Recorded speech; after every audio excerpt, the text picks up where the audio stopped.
first question about boundaries. Is it selfish to set boundaries? Are they even a biblical concept?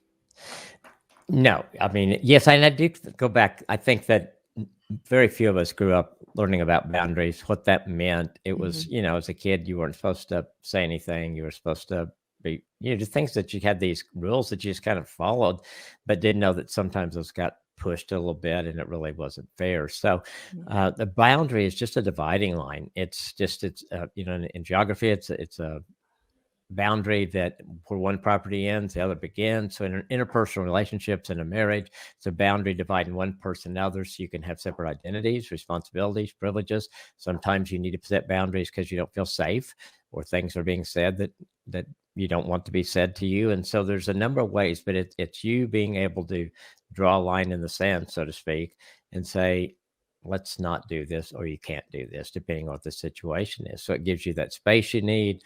And then I think when you are healthy in your boundaries, it does show respect for the other person, because if it's not abusive situation, you're kind of letting the person know what you need and what you want and what's important to you. And so I think when a couple agrees to be able to talk about boundaries, to set boundaries that are healthy for them and for the marriage, it really can help a lot.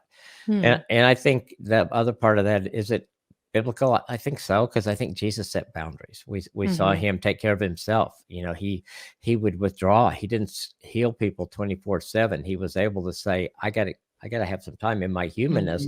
I've got to have some time with the Lord. I've got to have time, some rest, all those kind of things. So I think he would go against behavior that was offensive when Herod was mocking him, when just different things that happen, and you see Jesus stand up and say, no, that's not right. That's not correct. When the people are getting ready to stone this woman caught in sin, he was able to say, here's a line. If you've never sinned, then cast a stone. I mean, and of course, everybody walked away. And so I think Jesus was very good about setting boundaries. I think he did them in a healthy way. I think he did some that took care of himself. I think he did some that took care of others.